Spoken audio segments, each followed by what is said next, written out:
La devolvieron como se devuelve una mercancía equivocada, sin explicación, sin disculpa, con una frase de 5 palabras que Remedios Ibarra llevaría tatuada en el pecho durante meses. No es lo que imaginé. Eso dijo Evaristo Mondragón, al verla bajar del carruaje frente a su hacienda. La miró de arriba abajo, con la misma expresión con que se examina una yunta antes de comprarla. Frunció el ceño y se giró. El mozo que la había recogido en la diligencia la condujo de regreso al pueblo con el baúl y la colcha bajo el brazo, sin que nadie le debiera siquiera una explicación. Ella tenía 29 años, una trenza que le llegaba a la cintura, manos capaces de hacer pan que hacía suspirar a los hombres más serios, y una carta de compromiso que había creído, con la inocencia cuidadosa de quien no se equivoca 2 veces, que significaba algo. No significó nada. Era el año de 1878, y Remedios acababa de viajar 3 días desde el puerto de Tampico, con lo poco que le quedaba después de vender el rebozo de su abuela, las jarras de cobre y el espejo de marco de Carey. Había vendido todo eso por una promesa de techo y nombre, y ahora estaba de pie en la plaza central de Ojo Caliente, un pueblo de calles de caliche y fuente seca, con el polvo del norte, cubriéndole los zapatos, y esa parte de sí misma, que nunca se quebraba, sosteniéndola entera mientras el mundo esperaba que se desmoronara. No se desmoronó. Al día siguiente ya tenía harina, piloncillo moreno, manteca y un puñado de anís. Y una semana después, la gente de Ojo Caliente llegaba a la plaza buscando el olor que precedía su llegada antes de ver su cesto. Así comenzó todo. No con romance ni con destino escrito, con harina y con dignidad, que a veces son lo mismo. Fue doña Amparo Rubalcaba, la viuda de voz ronca, que le rentaba el cuarto más pequeño de su mesón, quien le habló de la hacienda Los Reyes del Monte. Lo había oído del herrero, que lo supo de la lavandera, que lo había escuchado del mayordomo de aquella propiedad. Buscaban institutriz. Una hacienda de ganado y trigo, más sobria que imponente, gobernada por un hombre llamado Alejo Villanueva Ríos, que llevaba 3 años viudo, y 2 hijos que nadie sabía bien cómo estaban creciendo. Remedios se presentó al amanecer siguiente sin que nadie la convocara. El mayordomo, Epitacio, hombre bajito de bigote blanco y expresión permanentemente sorprendida, la recibió en el zaguán como si hubiera abierto la puerta esperando otra cosa. «Vengo por el puesto de institutriz», dijo ella. No se había anunciado. «No», respondió, «pero estoy aquí». Epitacio la midió con los ojos. Se rascó la cabeza bajo el sombrero y dijo que esperara. La hacienda Los Reyes del Monte era distinta a la Candelaria. Menos arcos de cantera y más trabajo visible. Los corrales bien mantenidos, los muros limpios, los establos ordenados. Era la hacienda de alguien que atendía lo suyo con cuidado aunque no tuviera ganas de hacerlo. Eso le dijo algo sobre su dueño antes de conocerlo. Los niños aparecieron primero. Silvestre, el mayor, tendría unos 10 años. Delgado, cabello negro liso, los ojos de quien ha aprendido demasiado pronto a observar sin preguntar. Entró con una tablilla en la mano y se sentó en la esquina sin saludar. Paz era diferente. 7 años, 2 moños que batallaban por sostenerse y una muñeca de trapo bajo el brazo que presentó a Remedios antes de que ella pudiera decir su nombre. «Ella se llama Consuelo», dijo la niña. «Está un poco enferma. ¿Usted sabe curar muñecas?» «Depende de qué tenga», respondió Remedios, arrodillándose para quedar a su altura. La niña la estudió con esos ojos grandes y oscuros que tienen los niños cuando deciden si alguien merece su confianza. Luego asintió despacio, como si la respuesta hubiera superado un examen invisible. Alejo Villanueva Ríos llegó a media mañana. Era un hombre de estatura media, cabello oscuro con las primeras hebras plateadas en las sienes y una expresión que combinaba el cansancio con algo más difícil de nombrar. Cargaba en los hombros el peso de los que han seguido moviéndose después de perder el motivo para hacerlo. Cuando empujó la puerta, miró el cuarto antes de mirarla a ella, como buscando algo que ya sabía que no estaba. Su mirada se posó en Remedios con mezcla de cautela y cortesía. «Señorita, señor Villanueva, me dijeron que llegó sin aviso», dijo él. «Así es. No quería que el aviso llegara antes que yo y se formara una opinión equivocada». Alejo no respondió de inmediato. La miró un segundo más de lo necesario, como si calculara algo que no era la respuesta correcta, sino la verdadera. Luego dijo que volvería por la tarde para hablar con más calma, y salió. Remedios se quedó con los niños. No les impuso nada. Sacó de su bolsa un trozo de carbón y comenzó a dibujar en un papel doblado. Primero un perro, luego una nube con cara.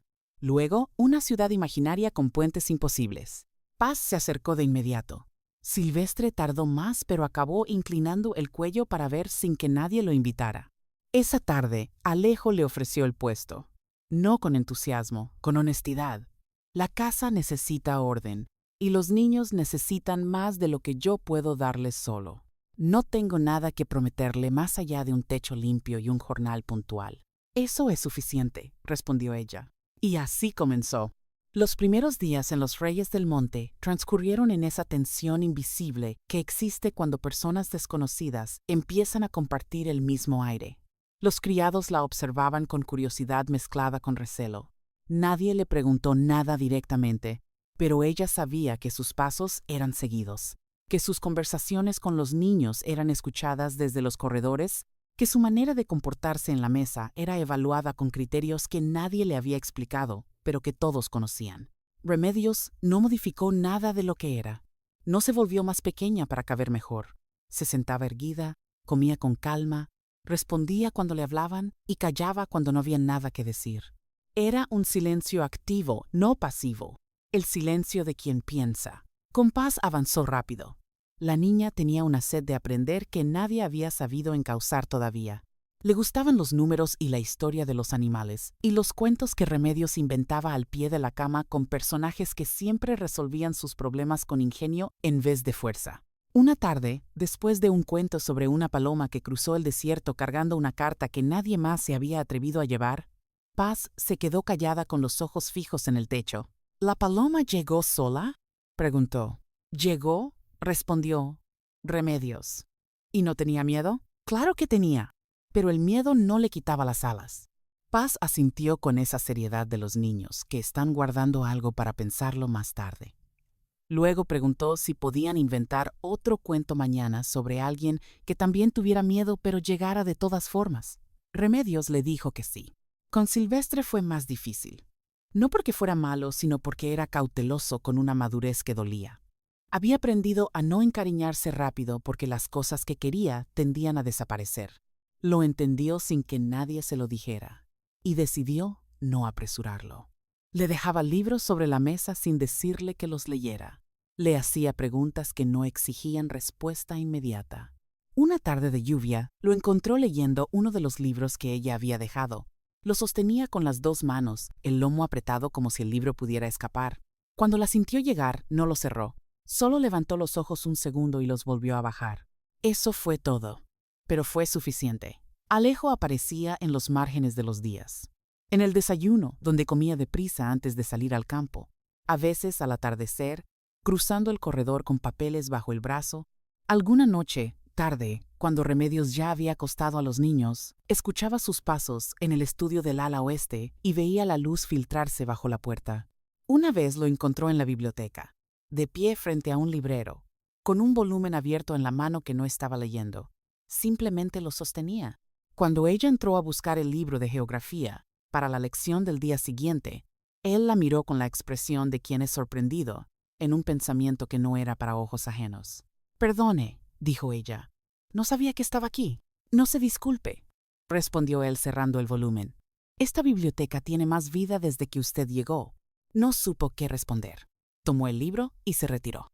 Pero en el corredor se detuvo un momento, con la mano sobre el muro fresco, y sintió algo que no quiso nombrar demasiado pronto. Una noche encontró sobre la mesa de su cuarto una vela encendida y un libro de poesía con una página marcada. Sin nota, sin firma. Leyó el poema en voz baja, de pie, sosteniéndolo a la altura del pecho.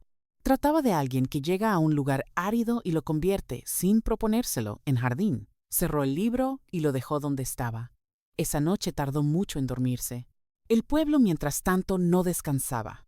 Los comentarios sobre Remedios Ibarra circulaban con esa puntualidad fastidiosa que tienen los chismes en los lugares pequeños. La impulsora principal era doña Refugio Lejarza de Palomino, esposa de un comerciante próspero y directora no oficial del Tribunal Social de Ojo Caliente. Tenía una sonrisa permanente que no llegaba a los ojos y la capacidad de envenenar una reputación con la misma naturalidad con que se toma el café de la mañana. que si era la novia rechazada del Mondragón, que si tenía mañas, que si una mujer de su complexión y sin apellido no debía andar instalándose en casas ajenas con niños a cargo, que si el Villanueva era un hombre solo y eso siempre traía problemas. Un domingo, en la puerta de la iglesia, doña Refugio la interceptó con una dulzura que Remedios supo reconocer de inmediato. «Qué gusto verla por aquí, señorita Ibarra, aunque me imagino que usted no tiene mucho tiempo libre con todo lo que implica cuidar una casa ajena». «El trabajo honesto da satisfacción», respondió Remedios con igual cortesía. «Que tenga usted un buen día». Y siguió caminando, sin prisa, sin voltear. Lo que vino después fue lo que cambia las cosas sin anunciarse. Paz enfermó a mediados del invierno, una fiebre que empezó como un escalofrío después de la tarde en el huerto, y fue creciendo con la noche. Remedios no durmió. Puso paños fríos, abrió y cerró la ventana según el ritmo de la temperatura. Le cantó en voz muy baja cosas que no eran canciones, sino palabras arregladas para sonar como canciones. La niña deliraba a ratos. Murmuraba frases sueltas, nombres, fragmentos de sueños. En uno de esos ratos pronunció una palabra que Remedios no repitió, pero que se le quedó grabada en el centro del pecho como una piedra suave. La palabra era mamá. No la corrigió, solo le tomó la mano y siguió cantando. Alejo apareció a medianoche, guiado por ese instinto que tienen los padres cuando algo les sacude el sueño sin razón aparente. Encontró a Remedios sentada junto a la cama de Paz, con la cabeza levemente inclinada y los labios moviéndose apenas. La escena era tan quieta, tan íntima, que se detuvo en el umbral sin atreverse a cruzarlo. La miró largamente. Recordó algo que no quería recordar y que sin embargo ya no dolía de la misma manera. Su mujer, Elvira, había tenido esa misma postura junto a la cuna de Paz cuando la niña era recién nacida. Él se asomaba desde la puerta sin entrar para no interrumpir aquella ceremonia silenciosa entre madre e hija. Ahora otra mujer ocupaba ese espacio y algo en él no lo rechazaba. Lo que sentía no era traición, era reconocimiento. Al amanecer, cuando la fiebre cedió, Alejo estaba en el corredor. Remedios salió y lo encontró allí, apoyado contra el muro con los brazos cruzados y el rostro más honesto que nunca. «Gracias», dijo él. Ella asintió. A veces el agradecimiento no necesita respuesta, sino simplemente ser recibido. A la mañana siguiente encontró sobre su mesa un ramo de flores silvestres del campo atadas con un hilo de rafia, sin nota, sin firma. Tampoco las necesitaban. Pero las cosas que no se dicen viajan de todas formas. Y los oídos de doña Refugio Lejarza de Palomino no tardaron en enterarse de que la institutriz del Villanueva había pasado la noche velando a la niña, mientras el padre rondaba los corredores. Construyó con esos fragmentos una historia que no era la verdadera, pero que circuló como si lo fuera. Alejo fue invitado a cenar en casa de los Lejarza bajo pretexto de revisar un asunto de pastos. Fue porque no había manera educada de no ir. Durante la cena, doña Refugio lanzó sus preguntas con la puntería de quien ha practicado mucho. «Señor Villanueva, ¿cómo se adapta su institutriz a las costumbres del pueblo? Nos han dicho que tiene ciertos antecedentes peculiares». Alejo bebió un sorbo de agua antes de responder. «La señorita Ibarra trabaja con honestidad y cuida de mis hijos con una dedicación que no es fácil encontrar. Eso es lo único que me interesa saber de ella». Doña Refugio sonrió. «Por supuesto», dijo. Solo comentaba. Alejo no añadió nada más. Y esa noche, de regreso a la hacienda, pensó que no haberla defendido del todo era una deuda que tarde o temprano tendría que saldar. La carta llegó un martes por la mañana. Papel perfumado, caligrafía redonda, bordes decorados con esa prolijidad de quien aprendió a escribir con orgullo. Le advertía, con falsa compasión, que la señorita Ibarra no era lo que parecía, que una mujer rechazada por su apariencia y sin historia conocida no buscaba trabajo, sino posición, que los hombres solos eran presa fácil de las que no tenían nada que perder.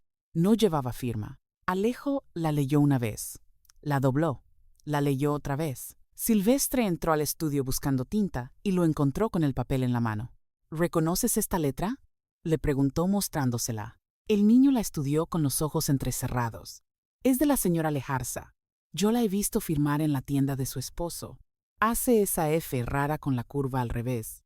Alejo tomó la carta, la planchó contra el escritorio con la palma de la mano y tomó una decisión. Mandó llamar a los trabajadores de la hacienda, a los comerciantes con quienes tenía trato, a los regidores del pueblo, a los vecinos. Una reunión esa misma tarde. Llegaron todos, con curiosidad, con sombreros sostenidos entre las manos y el presentimiento de que algo iba a nombrarse. Remedios no sabía nada. Epitacio le había dicho solo que hubiera algo que ver en el salón y que procurara estar presentable. Cuando entró, encontró a Alejo de pie junto a la ventana con el papel en la mano. Los he convocado porque en los últimos meses han circulado por este pueblo comentarios sobre una persona que vive bajo mi techo y trabaja con dignidad en mi casa, comenzó. Esta mañana recibí una carta que la acusa de actuar por interés y de aprovechar la vulnerabilidad de un hombre solo. No tiene firma, pero mi hijo la identificó. Levantó la carta. El silencio fue absoluto. No vine a pedir disculpas, dijo. Vine a decir algo con testigos. La señorita Ibarra llegó a esta hacienda sin más aval que su trabajo y su palabra. Ha cuidado de mis hijos con una entrega que no se compra. Ha conducido esta casa con un criterio que pocos tienen. Y si alguien cree que puede hablar de ella como si no valiera lo que vale, en mi presencia o fuera de ella, está equivocado. Remedios estaba al fondo del salón. Sintió que el suelo se movía levemente bajo sus pies. No de miedo, sino de otra cosa. Nadie había dicho tanto por ella en voz alta. Nunca. Ni cuando era niña y los muchachos del barrio se reían de su tamaño. Ni cuando en Tampico los clientes del mesón hacían comentarios que ella fingía no escuchar. Nunca nadie había plantado los pies, mirado al frente y dicho su nombre como si valiera algo. Las rodillas le fallaron sin que pudiera evitarlo. Alejo cruzó la sala en 3 pasos y la sostuvo antes de que tocara el suelo. La condujo fuera del salón entre el murmullo callado de todos los presentes. La acostó en el cuarto de costura más cercano, le trajo agua, le habló en voz baja con esa torpeza honesta de quien no sabe consolar, pero lo intenta de todas formas. Estoy aquí. Ya pasó. Estoy aquí. Ella abrió los ojos y lo encontró a él, no soñando, ahí, real y torpe, y verdadero. ¿Qué pasó?, preguntó con voz delgada. Una tormenta de las que hacen falta, respondió él. Ella cerró los ojos otra vez, no para dormir, para guardar el momento. Los días que siguieron fueron distintos, no en la forma, sino en lo que corría por debajo de la forma. Alejo dejó de marcharse antes de que terminaran los desayunos. Empezó a aparecer en el jardín cuando los niños estudiaban al aire libre, sentándose a leer cerca sin interrumpir. Empezó a llegar al comedor sin el pretexto de los papeles. Silvestre lo notó antes que nadie.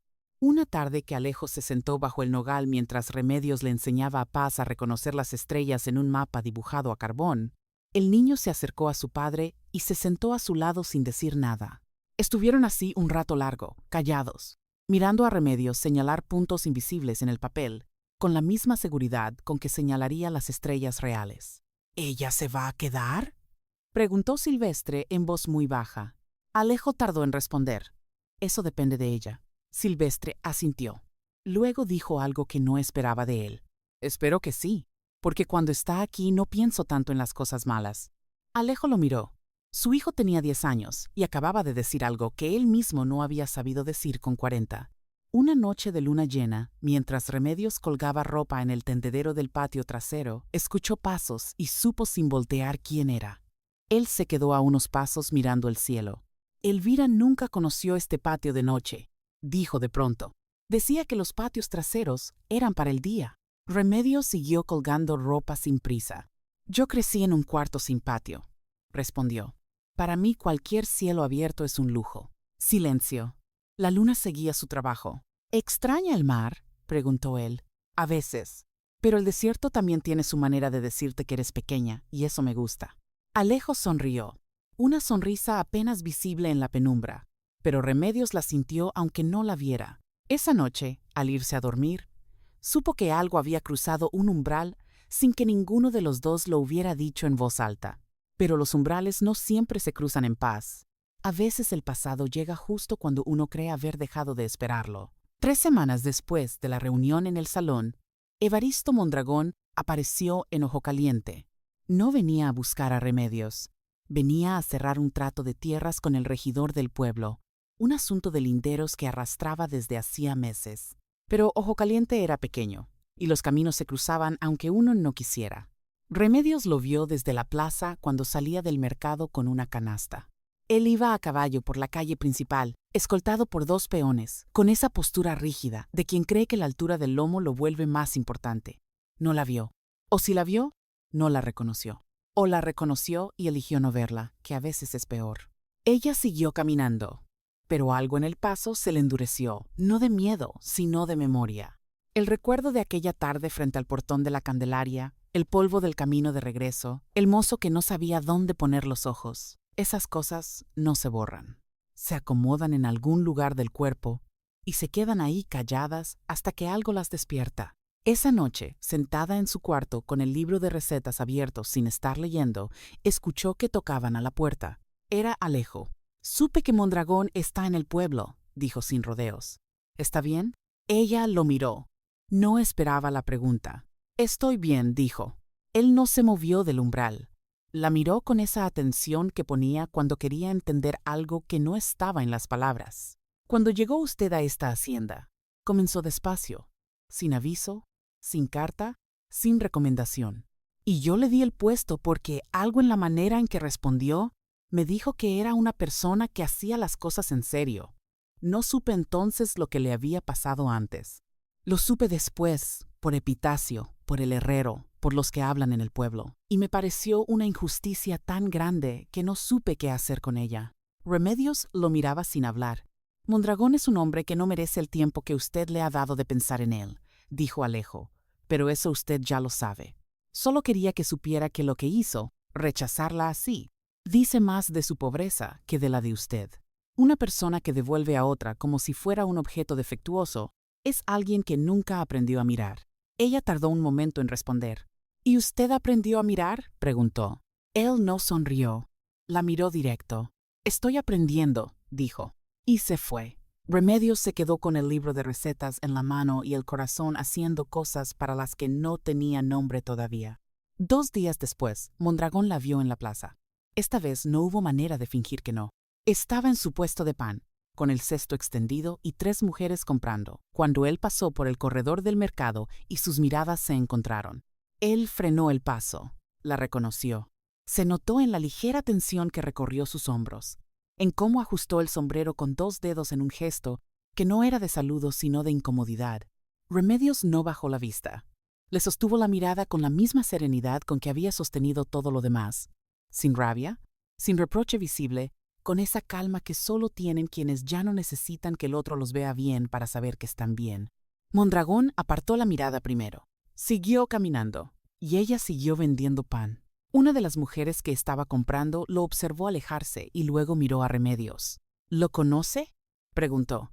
«Lo conocí», respondió Remedios, y le cobró el pan con exacta amabilidad. Esa tarde, de regreso a la hacienda, Paz corrió a su encuentro desde el corredor. Traía un dibujo hecho en papel de estraza. Era una mujer alta, con una trenza y un cesto, rodeada de flores que no parecían de ninguna especie en particular, pero que llenaban toda la página. «Eres tú», dijo Paz entregándoselo. «Te hice flores porque me gustan cómo huelen las tuyas». Remedios dobló el dibujo con cuidado y lo guardó entre las páginas del libro de recetas, junto al sobre de semillas y la estampita de la Virgen que había viajado con ella desde Tampico. Esa noche, en la mesa del comedor, Alejo la miró un momento más de lo necesario cuando ella pasó la fuente de frijoles. Ella lo notó. Él no apartó los ojos, y ninguno de los dos dijo nada, porque a veces las cosas más importantes no necesitan ser dichas para comenzar a ser verdad. El tiempo siguió avanzando sobre la hacienda con esa cadencia que tienen los meses en los lugares donde la tierra marca el ritmo. Las lluvias de octubre trajeron barro en los caminos y frío en las madrugadas. Las trojes se llenaron de maíz. Los establos olían a paja húmeda, y el vapor del café se volvió más necesario que de costumbre en las mañanas. Remedios había encontrado su lugar en la hacienda con la misma naturalidad con que el agua encuentra el cauce. No porque alguien se lo hubiera asignado, sino porque sus manos sabían moverse hacia donde hacía falta. Los viernes horneaba pan para los peones, que lo recibían con la misma gratitud silenciosa con que se recibe algo que no se esperaba, pero que era lo que hacía falta. Los martes repasaba cuentas con Epitacio, porque nadie más lo hacía y porque ella tenía la costumbre de entender los números antes de que los números le dieran sorpresas. Los domingos leía en voz alta en el corredor y tarde o temprano alguien aparecía a escuchar. Una tarde encontró a Alejo escuchando desde el marco de la puerta con los brazos cruzados y la expresión de quien intenta parecer que pasaba por ahí por casualidad. «Puede sentarse», dijo ella sin levantar la vista del libro. Él entró y se sentó en la silla más alejada, como quien no quiere comprometerse demasiado. Pero se quedó hasta que terminó el capítulo, y al día siguiente volvió a aparecer en el marco de la puerta con la misma expresión de quien pasaba por ahí de casualidad. El tercer domingo ya traía su propia silla. Silvestre empezó a quedarse también. No hacía comentarios sobre lo que se leía, pero a la mañana siguiente invariablemente aparecía con alguna pregunta disfrazada de otra cosa. ¿Es verdad que los romanos tenían calefacción debajo del suelo? ¿Cómo se llamaba la ciudad esa que quedaba en el desierto? Remedios respondía sin hacer notar que las preguntas revelaban que había escuchado cada palabra. Paz, en cambio, preguntaba durante la lectura y sin pedir permiso, interrumpiendo en los momentos más dramáticos con observaciones que a veces eran más perspicaces que las del autor. Un domingo, después de que Remedios leyó una escena en que dos personajes se separaban sin decirse lo que sentían, Paz frunció el ceño con la seriedad que reservaba para las injusticias. «Eso es una tontería», dijo. «Si se querían, ¿por qué no lo dijeron?» Alejo no respondió, pero Remedios, sin levantar la vista del libro, notó que él movía ligeramente la mano sobre la rodilla, como si algo le hubiera tocado un nervio cercano. «A veces la gente tiene miedo», respondió Remedios. «¿Miedo de qué?», insistió Paz. «De que el otro no sienta lo mismo». Paz procesó esto con el ceño todavía fruncido. «Pues deberían decirlo igual», concluyó. «Así por lo menos ya saben». Nadie respondió. El viento movió las cortinas. El libro siguió abierto en la misma página un momento más del necesario. Fue en noviembre cuando llegó la primera carta de la hermana de Elvira. Se llamaba Catalina Fuentes de Arredondo y vivía en la ciudad de Zacatecas con su marido, un abogado de apellido largo y opiniones más largas todavía. Era una mujer de 40 años, elegante, bien educada y con esa convicción tranquila de quien siempre ha creído que sabe mejor que los demás lo que es bueno para ellos. La carta estaba dirigida a Alejo. Era amable en la superficie y puntiaguda por dentro, como ciertos cactus que desde lejos parecen lisos. «Querido Alejo», decía, entre otras cosas, «hemos escuchado con preocupación ciertos comentarios que llegan desde Ojo Caliente. Entendemos que la soledad pesa y que la hacienda necesita manos, pero sería prudente asegurarnos de que las personas que están cerca de los niños de Elvira sean quienes convienen. Si necesitas ayuda para buscar una persona de mayor referencias y posición, con gusto te asistimos». Alejo leyó la carta 2 veces. Luego la dobló y la guardó en el cajón del escritorio sin responderla de inmediato.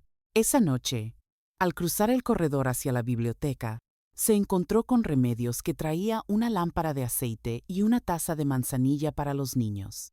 Se detuvieron en el pasillo estrecho, donde era difícil pasar sin rozar el hombro del otro. «¿Está bien?», preguntó ella. Alejo notó que lo había leído. Era esa capacidad suya de ver lo que no se decía, que a veces le resultaba incómoda precisamente porque era certera. «Una carta», dijo. «Nada importante». Ella no insistió, pero antes de seguir caminando, se detuvo un segundo más, como si hubiera algo más que decir, y estuviera midiendo si convenía decirlo. «Sea lo que sea», dijo al fin en voz baja, «usted sabe lo que ocurre en esta casa mejor que nadie que escriba desde afuera». Y siguió caminando con la lámpara en la mano, dejando un olor tenue de manzanilla en el corredor. Alejo se quedó quieto en la penumbra. Luego fue al escritorio, sacó la carta de Catalina, tomó papel limpio y respondió con 4 líneas. «Los niños están bien, la hacienda está bien. Agradezco tu preocupación. Fue suficiente». Catalina Fuentes de Arredondo no tardó mucho en aparecer en persona. Era inevitable. Las personas que escriben cartas de ese tipo raramente se conforman con no recibir la respuesta que esperaban. Llegó en carruaje un jueves de diciembre, sin avisar con la debida antelación, con 2 baúles y su doncella, y esa sonrisa firme de quien está convencida de que su visita es un favor. Remedios la vio llegar desde la ventana del aula donde Paz practicaba fracciones. Observó el carruaje, los baúles, la manera en que la mujer bajó con los guantes blancos y miró la fachada de la hacienda con esa expresión de inventario que tienen los que llegan a evaluar sin haber sido invitados a hacerlo. Siguió con la clase de fracciones. Catalina fue recibida por Epitacio, que avisó de inmediato a Alejo. Los niños corrieron al corredor cuando supieron que era su tía. Paz con entusiasmo genuino, Silvestre con la cautela de siempre. Los abrazos fueron largos, y Catalina los sostuvo con ese calor de tía, que quiere ser buena tía, aunque no siempre sepa cómo. El primer encuentro con Remedios ocurrió a la hora de la cena. Catalina la saludó con cortesía impecable, y la miró con esa evaluación rápida que las mujeres de cierta educación aprenden a hacer parecer natural. Notó el vestido sencillo, el cabello recogido, las manos sin sortijas, la manera directa de sostener la mirada. «¿Cuánto tiempo lleva usted aquí?», preguntó durante la sopa. «Desde agosto», respondió Remedios. «¿Y antes?».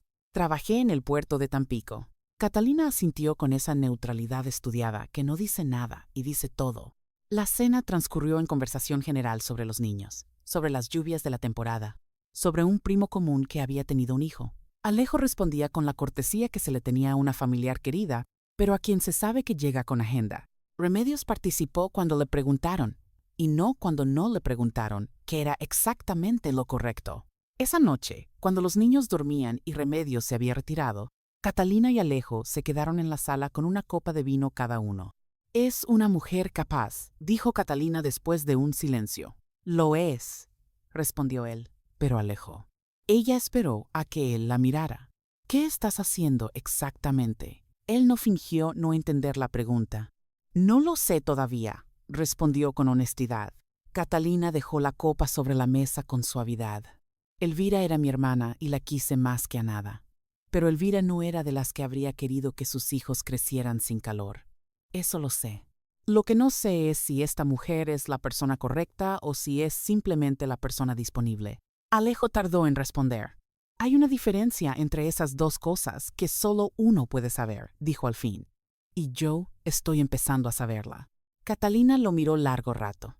Luego tomó la copa otra vez. «Entonces tómate el tiempo de saberla bien», dijo. «Eso es lo único que te pido». Al día siguiente por la mañana, Catalina buscó a Remedios en la cocina donde ella preparaba el desayuno. Entró sin llamar y se sentó en la silla junto a la ventana con esa familiaridad de quien ha estado en esa cocina muchas veces antes. Las dos mujeres se miraron. «Voy a hacerle una pregunta directa», dijo Catalina. Remedios no dejó de revolver la masa. «Hágala. ¿Qué quiere usted de esta casa?». Remedios dejó la cuchara sobre la mesa. Se limpió las manos en el delantal y miró a Catalina con esa calma que no era frialdad sino certeza. «Hacer mi trabajo bien. Que los niños aprendan lo que necesitan. Que esta casa funcione. Eso es lo que quiero de esta casa». «¿Y de Alejo?». Silencio. El fuego del fogón crepitó. «Eso es una pregunta diferente», dijo Remedios. «Por eso la hago». Remedios tomó la cuchara otra vez. «Lo que sienta o no sienta no es algo que haya buscado ni planeado. No llegué aquí a conseguir un marido. Llegué a trabajar porque me rechazaron en otro lado y necesitaba comer. Lo demás ha ocurrido solo, sin que yo empujara nada». Catalina la observó. «¿Y si Alejo le pidiera algo más que trabajo?». Remedios la miró directo. «Eso dependería de lo que él pidiera y de cómo lo pidiera. No soy de las que aceptan cualquier cosa por tener un nombre delante del apellido». Catalina no respondió de inmediato. Luego dijo algo que Remedios no esperaba. Elvira decía que los hombres fuertes son los que más necesitan que alguien los mire sin condescendencia, y que eso era muy difícil de encontrar. «Usted lo mira así, lo he visto esta mañana en el desayuno. Eso no es una cosa pequeña». Y se fue, dejando un silencio en la cocina que olía a masa cruda y a algo que empezaba a tomar forma. Catalina se quedó una semana. Durante esa semana observó, preguntó poco y escuchó mucho. Vio cómo Silvestre le mostraba a Remedios un dibujo de constelaciones que había hecho de memoria y cómo ella lo corregía con delicadeza. Vio cómo Paz se dormía en el corredor mientras Remedios leía y cómo Alejo pasaba por ahí, veía la escena y reducía el paso sin que nadie se lo pidiera.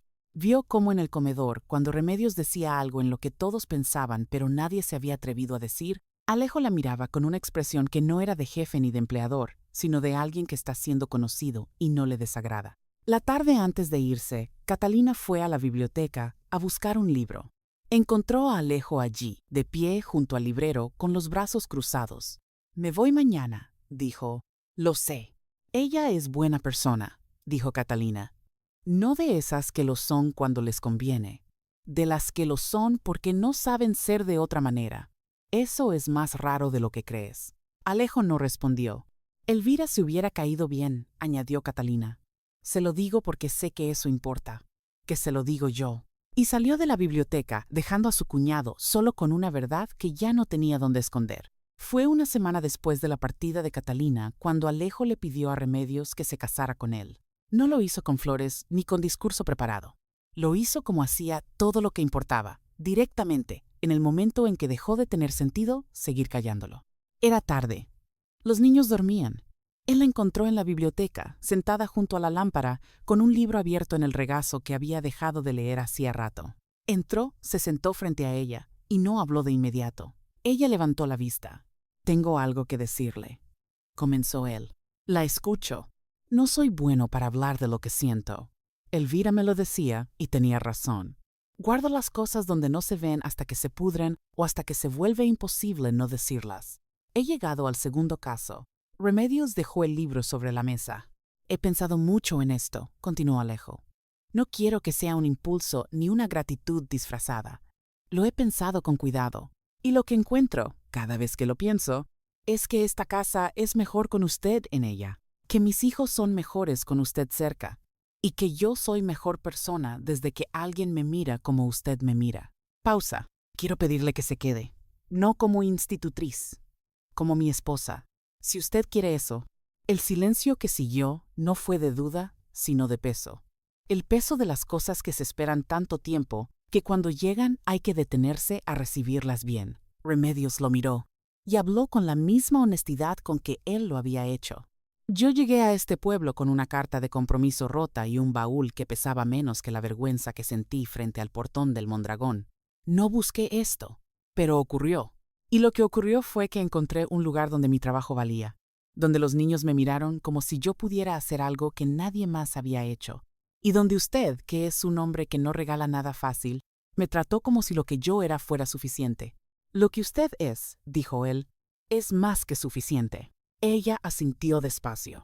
«Entonces sí», dijo, «me quedo». No como un suspiro de alivio, sino como una decisión tomada con los dos pies en el suelo. Que era la única manera en que Remedios Ibarra tomaba las decisiones que importaban. Alejo extendió la mano sobre la mesa. Ella la tomó. No fue un abrazo, no fue un beso. Fue algo más parecido a un acuerdo entre dos personas que se han visto bien y han decidido que vale la pena. Afuera, el viento del norte movía las ramas del mezquite, y las estrellas hacían lo que siempre hacen, brillar sin que nadie se los pida. La noticia no tardó en recorrer Ojo Caliente. Estas cosas nunca tardan, y como siempre ocurre, llegó deformada, inflada, retocada por las manos de quienes la pasaban, hasta que la versión que llegó a oídos de doña Refugio Lejarza de Palomino ya no tenía mucho que ver con lo que había ocurrido en la biblioteca de la hacienda, pero sí tenía toda la capacidad de indignarla. Doña Refugio convocó a sus comadres de confianza con el pretexto de un té de canela, y en realidad para preparar la siguiente maniobra. «No es posible», dijo con esa voz que usaba cuando algo le parecía imposible y al mismo tiempo completamente posible. Un hombre de la posición del Villanueva, casarse con una mujer sin nombre ni familia, una que el propio Mondragón devolvió porque no cumplía. Sus comadres asintieron con la velocidad de las que nunca han tenido una opinión propia, pero reconocen cuando deben parecer que la tienen. Alguien tiene que decirle a Villanueva lo que está haciendo antes de que cometa un error del que no pueda desdecirse. El encargado de ese mensaje fue el regidor Benigno Palomino, marido de doña Refugio, hombre de bigote tupido, y la convicción permanente de que el mundo necesitaba de sus intervenciones para funcionar correctamente. Se presentó en la hacienda un martes por la mañana con el pretexto de una consulta sobre el camino que cruzaba por tierras del Villanueva. Alejo lo recibió en el despacho. El asunto del camino se resolvió en 10 minutos. Luego vino lo otro. «Mira, Alejo», comenzó Palomino con esa familiaridad forzada de quien en realidad no tiene confianza pero necesita fingirla para lo que viene. «Hay gente en el pueblo que se preocupa. Por ti, por los niños. Esta mujer que tienes en la casa, la institutriz, Hay cosas que se saben y cosas que no se dicen, pero que todos entienden. Alejo lo miró sin cambiar la expresión. ¿Qué cosas? Palomino hizo un gesto vago con la mano. Que fue rechazada, que llegó sin nada, que no se sabe bien de dónde viene ni con qué intenciones. Alejo puso las manos sobre el escritorio. La señorita Ibarra viene de Tampico, donde trabajó 4 años con honestidad. Fue rechazada por un hombre que no supo mirar y que tiene más tierra que criterio. Llegó aquí sin nada porque se había quedado sin nada. No porque fuera descuidada, sino porque apostó por algo que no resultó. Y sus intenciones, hasta donde yo sé, han sido trabajar bien y tratar a mis hijos con un cuidado que no tiene precio. Palomino intentó abrir la boca. Benigno, continuó Alejo con cortesía, que era también una frontera. Agradezco que vengas a decirme lo que piensa el pueblo. Pero el pueblo no vive en esta casa. Yo sí. Y yo sé lo que ocurre aquí. Lo que no sé es por qué a ciertas personas les quita el sueño la tranquilidad ajena. Palomino se acomodó el sombrero. Solo era una advertencia. La tomo en cuenta, dijo Alejo poniéndose de pie. Que tengas buen camino. Y abrió la puerta del despacho. Palomino salió con ese silencio, de quien no encontró lo que buscaba. Y Alejo cerró la puerta y se quedó de pie un momento con la mano sobre el marco, pensando que a veces defender lo que uno quiere cuesta menos de lo que uno cree. Solo hace falta saber que vale la pena. Esa tarde fue a buscar a Remedios al huerto donde ella y Paz trasplantaban bulbos de cebolla.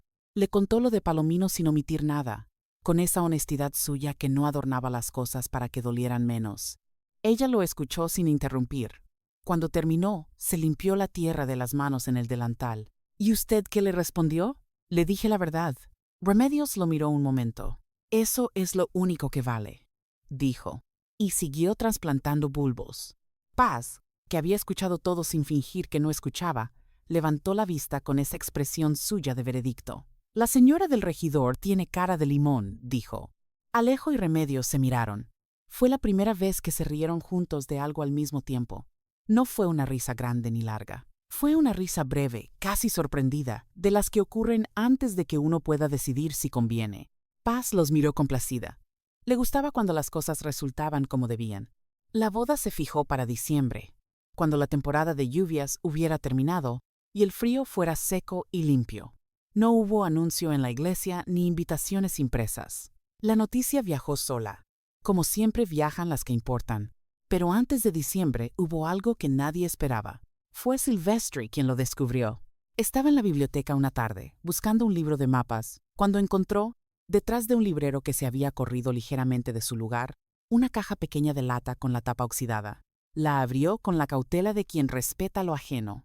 Dentro había un sobre cerrado y encima del sobre, en letra que él reconoció de inmediato porque la había visto en los libros de recetas que su madre tenía guardados, una frase escrita a lápiz.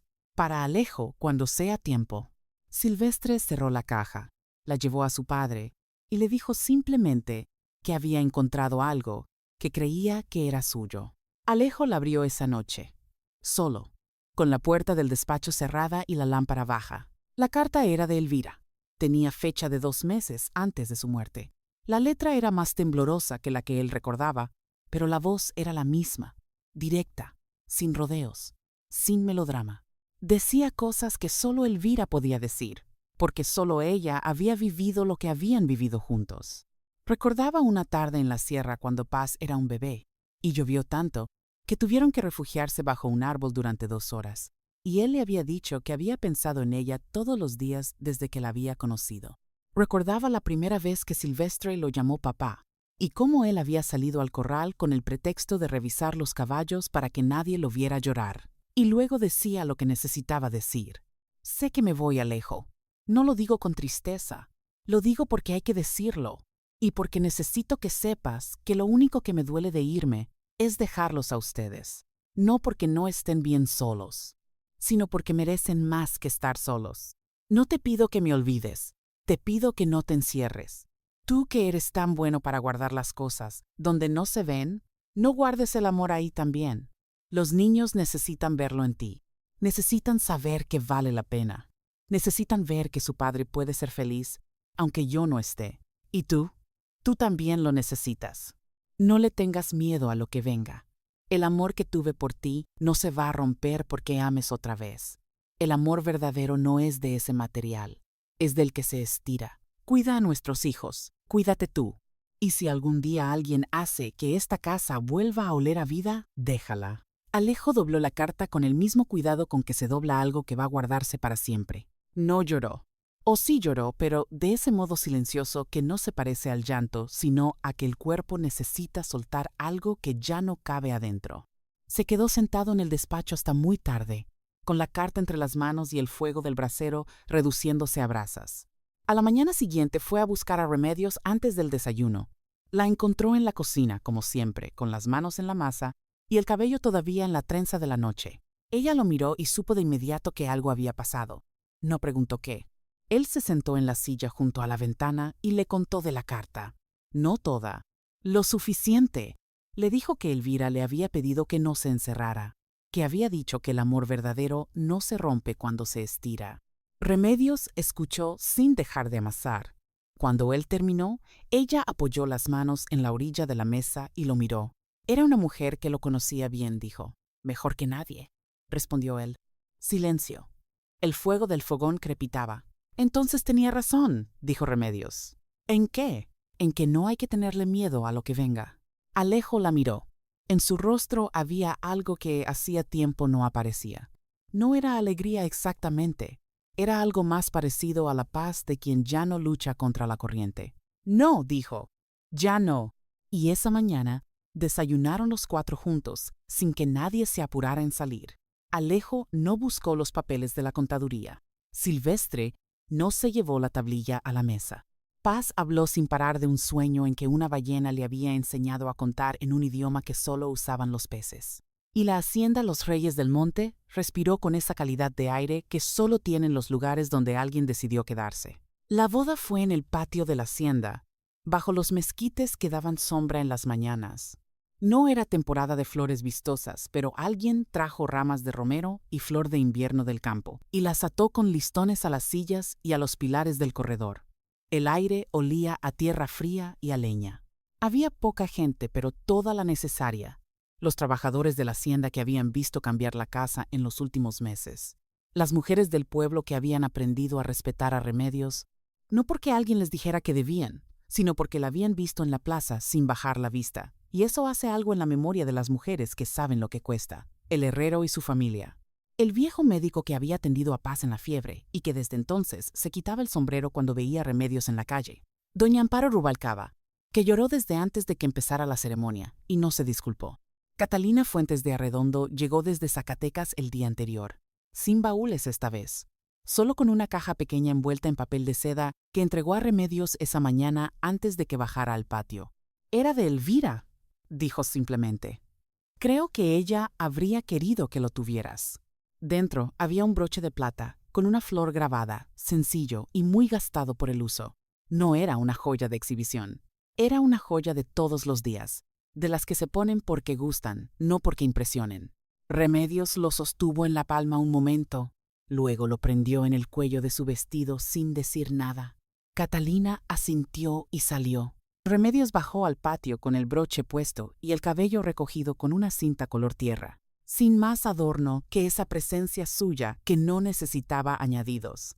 Alejo la esperaba junto al mezquite más viejo, con los pies firmes en la tierra y una flor blanca en la solapa. Cuando la vio llegar, no se movió. Solo la miró con esos ojos que habían aprendido de nuevo a quedarse quietos frente a algo que valía la pena ver. Los niños estaban en los primeros lugares. Paz con las manos apretadas sobre un ramo de flores silvestres que había cortado ella misma al amanecer, y la cara encendida de emoción que intentaba controlar sin lograrlo. Silvestre con la postura recta de los que se toman las cosas en serio y los ojos más brillantes de lo que habría querido que nadie notara. El sacerdote fue breve porque Alejo así lo había pedido. Las palabras importantes ya las habían dicho los dos solos, de noche, en la biblioteca con la lámpara baja. Lo que se decía aquí era para el mundo, y el mundo no necesitaba explicaciones largas. Alejo habló con voz firme. Prometo respetarla en lo que dice y en lo que calla, compartirle lo que tengo sin medirlo, y honrar cada día la decisión que tomé de pedirle que se quedara porque fue la más cuerda que he tomado en mucho tiempo. Remedios tomó aire. No vengo con adornos ni con historia limpia. Vengo con lo que soy, que es suficiente porque alguien me lo demostró cuando nadie más se había molestado en hacerlo. Prometo cuidar esta casa y a quienes están en ella sin condiciones y sin miedo. Paz lanzó el primer puñado de flores antes de que el sacerdote terminara. Silvestre la siguió un segundo después con igual determinación. Los presentes rieron. Doña Amparo se sonó la nariz con un pañuelo tan grande que parecía una bandera. Doña Refugio Lejarza de Palomino no había sido invitada. Nadie lo mencionó. Cuando salieron del patio, los cuatro juntos, las risas de los niños iban adelante, y el viento traía olor a tierra fría y a romero quemado por el sol. Y donde antes había solo un hombre cargando una hacienda sola y una mujer cargando el peso de no encajar en ningún lado, había ahora algo que costó tiempo y dignidad construir, pero que ya no necesitaba justificarse ante nadie. 5 años después, Los Reyes del Monte era otro lugar, no en sus muros ni en sus campos, en lo que respiraba. El comedor olía a especias los domingos. El huerto había crecido con variedades que Remedios trajo en sobres de semillas guardados dentro del libro de recetas. La biblioteca tenía libros nuevos mezclados con los viejos, y ya no se distinguía cuáles habían llegado primero porque todos tenían las esquinas dobladas y los lomos gastados de la misma manera. Silvestre vivía en Aguascalientes, estudiando para maestro. Volvía en vacaciones con preguntas diferentes a las de antes. Preguntas que ya no buscaban respuestas sino conversación. ¿Qué es lo que buscan las personas cuando han crecido bien? Traía libros que dejaba regados por la casa, como migajas de un mundo que seguía descubriendo y que quería compartir. Paz tenía 12 años y una claridad de carácter que a veces dejaba sin palabras a los adultos que la rodeaban. Leía todo lo que encontraba, preguntaba sin pedir permiso, y tenía opiniones sobre las cosas que no siempre eran cómodas, pero que invariablemente tenían razón. Quería ser médica. Lo había decidido a los 10 años, y nadie había encontrado un argumento suficientemente bueno para disuadirla. Había también una niña nueva, Valentina, de 3 años, que tenía los ojos de Remedios y la terquedad de Alejo, y que había aprendido a caminar en el patio del mezquite viejo, cayéndose y levantándose con una constancia que su madre reconocía como propia. Remedios seguía haciendo pan los viernes. Seguía llevando la canasta a quienes la necesitaban. Seguía respondiendo, sin bajar la mirada, a quien intentara recordarle de dónde había venido, aunque ya nadie lo intentaba mucho, porque la historia había hablado más fuerte que cualquier rumor. El Evaristo Mondragón había tenido que vender la mitad de la Candelaria por deudas mal administradas. Nadie en Ojo Caliente lo dijo en voz alta, pero todos lo pensaron. Doña Refugio Lejarza de Palomino vivía en la misma casa grande de siempre, pero el salón donde recibía a las comadres estaba cada vez más vacío. Las mujeres del pueblo habían encontrado otras conversaciones, otras tardes, otras personas a quienes escuchar, y las que seguían yendo a sus tés de canela lo hacían por costumbre, no por convicción, que es la peor manera de quedarse en cualquier lugar. Alejo tenía más canas que antes y menos prisa. Había aprendido, con trabajo y con ayuda, a sacar las cosas del cobertizo donde las guardaba y a ponerlas al sol de vez en cuando para que no se echaran a perder. No siempre le resultaba fácil, pero lo intentaba, que era lo que hacía la diferencia. Una tarde de noviembre, cuando el sol pegaba de lado y las sombras se alargaban sobre el patio, Remedios estaba sentada bajo el mezquite más viejo con Valentina en el regazo, y un libro abierto que ninguna de las dos estaba leyendo, porque la niña había decidido que era mejor inventar la historia a partir de los dibujos. Alejo salió del despacho con un sobre en la mano. Era una carta de Silvestre. La leyó primero él, como siempre hacía, y luego fue a buscar a Remedios para leerla juntos, como también hacía siempre. Se sentó a su lado bajo el mezquite. Valentina lo miró y extendió los brazos para que la cargara. Él la tomó y la acomodó entre los dos, que era donde la niña siempre terminaba de todas formas. Leyeron la carta de Silvestre juntos. Él contaba que había empezado a enseñar en una escuela pequeña al norte de la ciudad, y que uno de sus alumnos, un niño de 8 años que no había podido leer hasta ese año, había llegado esa semana corriendo con un libro que había leído solo. Decía que en ese momento había entendido por qué quería ser maestro, que era la misma sensación que cuando Remedios le dejaba libros en la mesa, sin decirle que los leyera, y él los leía de todas formas. Remedios terminó de leer y dobló la carta con cuidado.